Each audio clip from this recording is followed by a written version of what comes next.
Another week, another game. This week I go to the distant future and play Mutant Year Zero Road to Eden. I would like to begin by saying that I have never played a tactical game before, well, tactical in this sort of way. I have played plenty of real-time strategy games which are tactical in their own way. This was the first time, though, that I've played a game that is technically classified as a tactical game. The game is similar to the XCOM series, I guess. I mean, that's what at least people have told me. In this one, at least, in this game, you play as a squad of 3 people, well, mutants, I guess, technically they're called, and you go through the world to level up and you have to find this guy and solve a mystery. And that is a very vague way of not putting spoilers in and trying to explain things now that I think about it.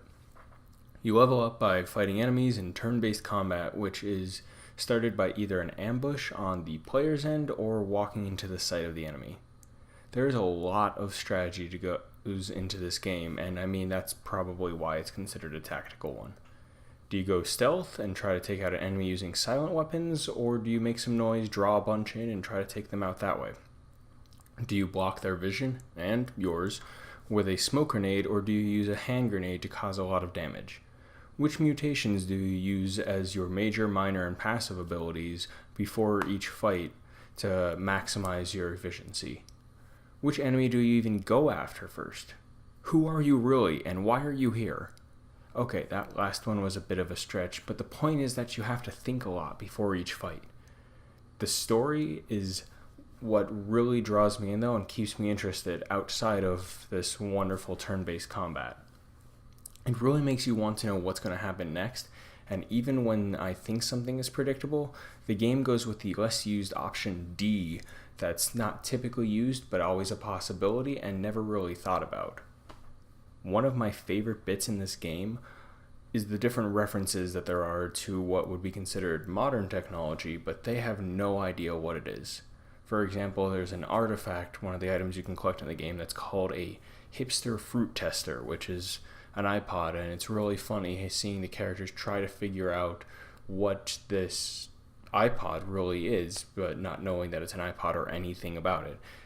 I laugh at the comments that they make and the interactions that they go on. It makes me think about how you would try to go and explain something to someone who has no idea what it possibly could be, pretty much just showing them something and being like, what do you think this is, solely by looking at it, and then trying to explain it. Makes it pretty entertaining in my mind. I mean, I also see something like a passive comment about a combine, like harvester, and one character comments that it clearly had to be a huge war machine in the past because it's made of steel and it has these huge blades on it. And it's just a piece of farming equipment, but it's that the mind that the character has to think that, like, there's blades, so clearly it's a weapon.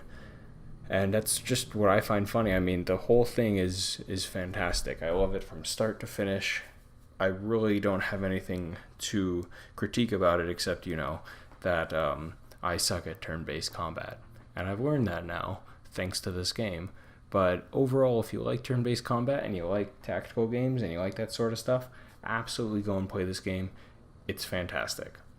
That's all I have, though, for this week. Time for the hint for next week.